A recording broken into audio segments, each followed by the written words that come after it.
Mga kabiday, sa magandang oras po sa lahat, welcome po sa aking channel. Eto, meron na pong inilabas na video po, mga kabiday, ito hong si Attorney Rowena Guanzon, patungkol ho doon sa nangyari hong gulo, sa loob mismo ng mall, dyan po sa Makati City, mga kabida, kung saan po ay meron pong kaalitan ito hong si Attorney Guanzon, na sinasabi hong binastos daw siya, mga kabida.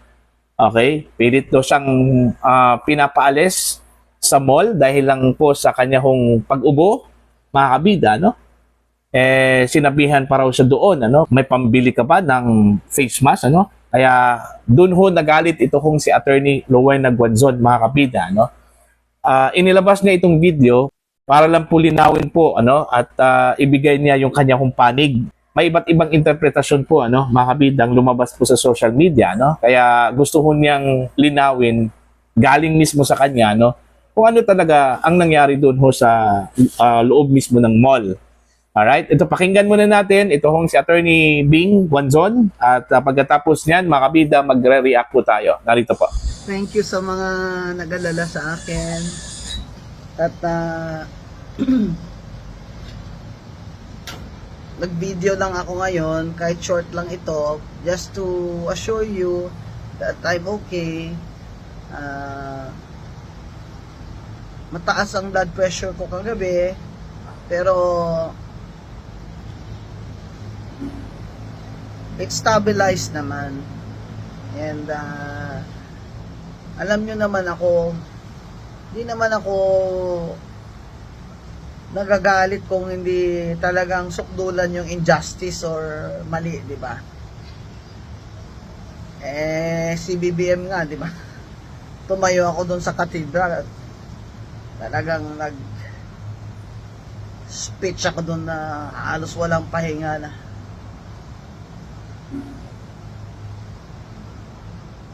Panat talaga. Ito, hindi naman pwedeng palampasin yun yung pag ilaalipusta ka na. Dinidefend ko nga yung ibang tao pag ginaganon sila, sarili ko pa kaya. Sabihan ba naman niya ako sa Rockwell Mall na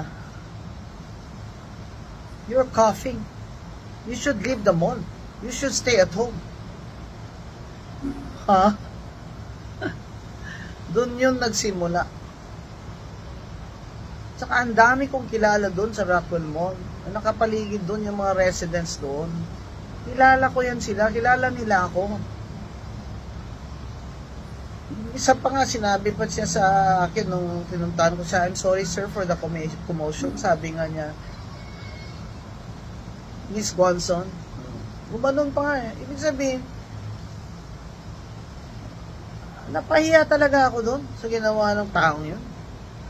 Sabihan ka ba naman, don't you have money to buy a mask? God. Bawal pala sa kanya kahit umubo ka lang minsan. Kahit nasa public place ka, Rockwell Mall ka. Yung mga tao doon, they're very courteous, They say hello to each other, familiar faces. Obviously, hindi siya taga doon. Later we found out na hindi talaga sila taga doon. Kasi nung nasa police station na sila, syempre may mga ID na sila. Nagreklamo po talaga ako sa police and filed the case for unjust fixation and grave oral defamation last night. Kahit kabing-gabi na I wasn't feeling well and I'm tired and I had no dinner.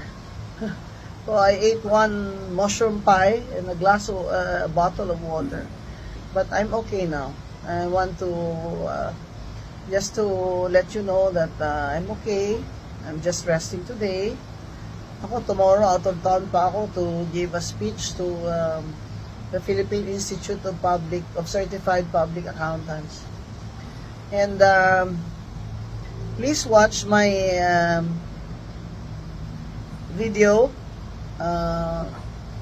in PGMN, Peanut Gallery Media Network.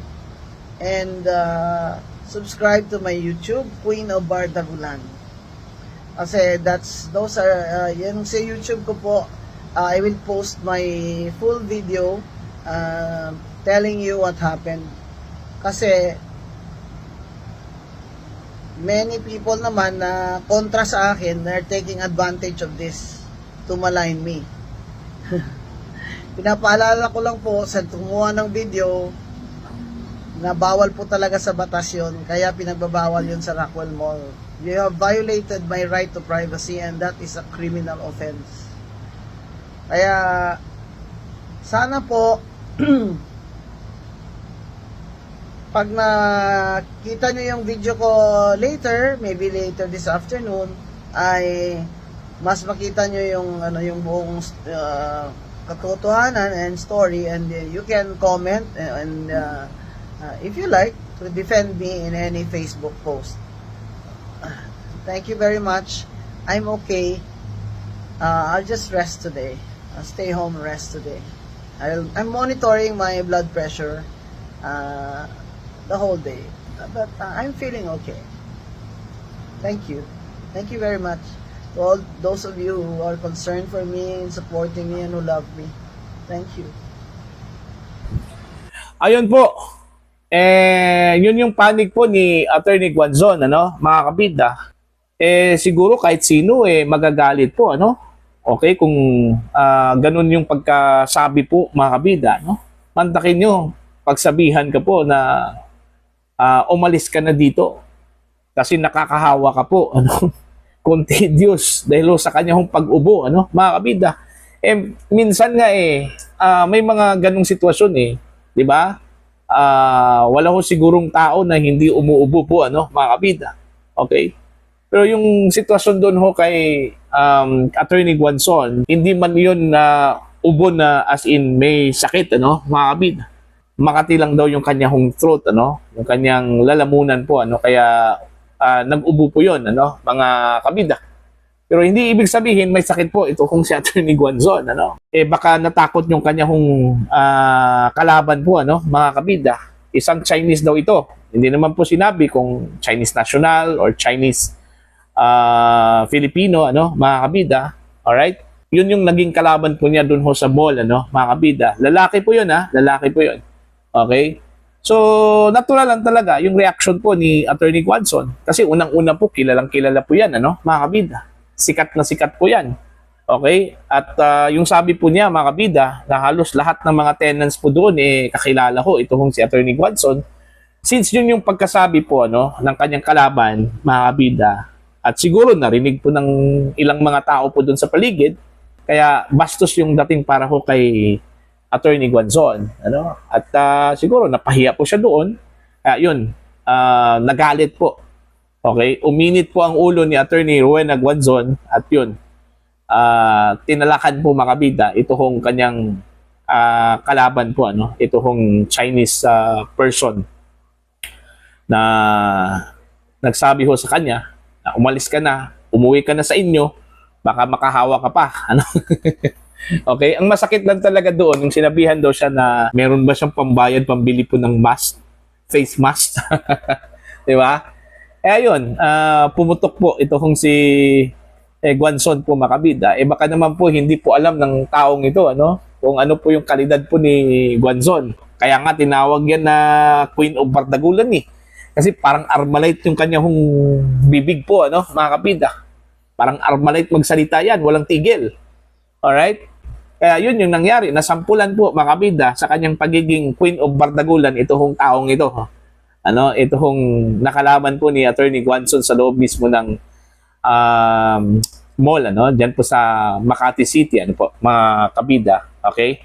Pinaalalahanan lang po niya yung nagkuha po ng video, ano, na bawal yun, labag sa batas po yun, ano, at labag ho sa kanyang right to privacy po, ano, mga kabida. Yun din yung rason kung bakit po inilabas niya itong video na ito, ano, para lang po i-counter itong mga misinterpretations po, mga kabida, no, na lumabas po sa social media, lalong-lalo na po yung mga galit ho kay Attorney Guanzon. Kasi parang nga kinapitalize nila itong nangyari ho kay Attorney Guanzon, mga kabida, no, para talakan itong si Attorney Guanzon sa social media. Sirain itong si Attorney Guanzon sa social media, no. Kaya yun yung ginawa po ni Attorney Guanzon to counter it. naglabas po siya ng video at inihayag po niya yung kanyang version. Alright? Yung kanyang version. Siguro, sa akin po nangyari yon. Most probably, ganun din yung gagawin ko po, mga kabida. Lalong-lalo na po pag may nakarinig na ibang tao, ano? Okay lang sana yon, ano? Kung pagsabihan ka po in private, ano? Pero in public yun eh. Nasa public place po yun, ano? Mga kabida. So, malamang meron pong nakarinig, ano? Mga kabida. Doon po napahiya ito hong si Attorney Guanzon. Ano? Feeling po niya, marami hong nakarinig, tapos kakilala pa po niya yung nasa paligid, ano? Yung mga tenants po doon, baka narinig po nila yung sinabi po ng tao, ano? Sa kanya, mga kabida. Kaya yun, umusok sa galit. At yun, tinalakan yung tao na yun, ano? Mga kabida. May impression kasi, mga kabida, na nagwala daw ito hong si Attorney Guanzon, ano? Pero iba kasi yung interpretasyon dun sa nagwala eh. Okay, parang walang pakundangan yun eh. Kahit ano-ano na lang po yung ginagawa po, ano, mga kabida. Okay? Pero yung kanyang sitwasyon po sa ginawa ho ni Attorney Guanzon, purely galit lang talaga yun, ano, mga kabida. Emotional burst yung nangyari po. Okay? Dahil ho sa galit, dahil ho sa siguro nahihiya po si Attorney Guanzon na may nakarinig, ano, mga kabida. Tama yung sinabi po ni Attorney Bing, ano, mga kabida, na siya mismo nagagalit dun ho sa mga nakikita ho niyang inaapi, tinapak-tapakan yung kanila hong mga karapatan, ano? So, how much more sa kanya, no? Mga kabida, sa kanya mismo nangyari. 'Di ba? So, magagalit ka talaga. Okay? So, yun. I don't know kung ano na po yung update po doon sa kanyang reklamong isinampa po, mga kabida, sa Makati Police Station, ano? Kung tutuluyan ba ni Attorney Guanzon ito hong taong ito. Kasi nakilala po niya ito doon mismo sa loob po ng police station sa Makati, ano? Kasi nagpakita daw ng ID mga kabida. So most probably kilala na po niya ito hong kanyang katunggali po, ano? Itong nakalaban po niya sa loob mismo ng mall. At sa unang balita, kakasuhan doon niya ng unjust vexation, ano? Ewan ko kung itutuloy ba niya ito, okay? Ito hong unjust vexation against this person, mga kabida, kasi po sa unang balita na lumabas, tumakas daw itong kanyang nakalaban sa mall, ano, mga kabida. Binitbit daw palabas ng kanilang abogado o ng kanyang abogado, ano po, no? Okay? So, yun lang po yung update po, mga kabida, no?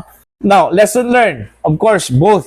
Una, doon ho sa tao na nakalaban ho ni Attorney Guanzon. Unang-una po, mali yung kanyang ginawa, mga kabida, no? Sana ang ginawa po niya doon, umiwas na lang po siya, lumayo po siya kung sa tingin ho niya na ubo ng ubo ito hong si Attorney Guanzon, mga kabida, kaysa nilapitan po niya at sinabihan na umuwi ka na sa inyo.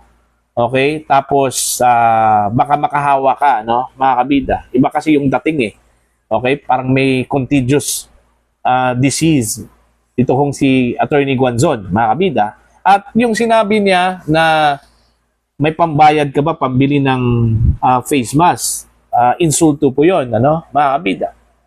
Isang abogada, isang dating COMELEC at COA commissioner, retired, okay?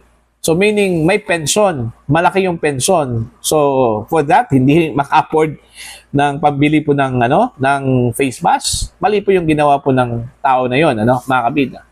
Kagaya na sinabi ko po kanina, para hindi ka makasakit po ng damdamin ng iba, ikaw na lang po yung umiwas. Umalis ka po doon sa area na yon, ano? Okay, kung nababahala ka na baka mahawaan ka po, ano, sa ubo ni Attorney Guanzon. Dito naman po sa panig po ni Attorney Guanzon, kunting tiis at perseverance. Kung maari lang po, hold your cannon, no? Baga, wag mong ilabas, ipaputok hanggat maari po, ano? Lalong-lalo na po pag nasa public, ano, place, mga kabida. Mas maganda kasi pag nasa public ka, prim and proper ka doon, ano? Kasi unang-una, si Attorney Guanzon po, mga kabida, isang public figure na yan. Kahit na po, wala na po sa gobyerno, pero makukonsiderang public figure po yon. So, lahat ng mga galaw po niya, tinitingnan po ng taong bayan po, ano, mga kabida. Although, yung kanyang reaction, normal lang po yon. Tao lang kasi itong si Attorney Guanzon, mga kabida, no? So, natural, may emotional burst talaga, no? Lalong-lalo na po pag matouch na po yung ego ng isang tao, mga kabida. Okay? Yun, paalala lang po yun. Hanggat maaari, hold your breath, hold your cannon, okay? Huwag masyadong magpadala sa emosyon, para hindi ho pagsisihan pagdating ho ng panahon, mga kabida. Para ho sa inyo, ano po ang inyong opinion at pananaw, mga kabida, please comment down. Sa mga hindi pa po subscriber sa aking channel, please subscribe. Just click the subscribe button, click the notification bell, click all para updated po kayo mga kabida sa aking mga uploads. Maraming salamat po sa inyong lahat.